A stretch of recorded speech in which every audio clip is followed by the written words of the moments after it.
kanji. Pen. The definition of this kanji is exertion. And this image might help you memorize this kanji. No one needs to study katakana to get a license.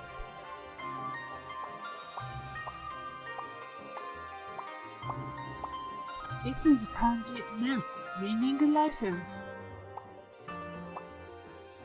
And this is katakana ka, as in katakana.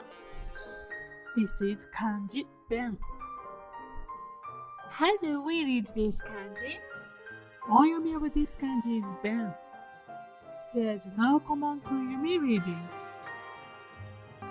An example word is 勉強。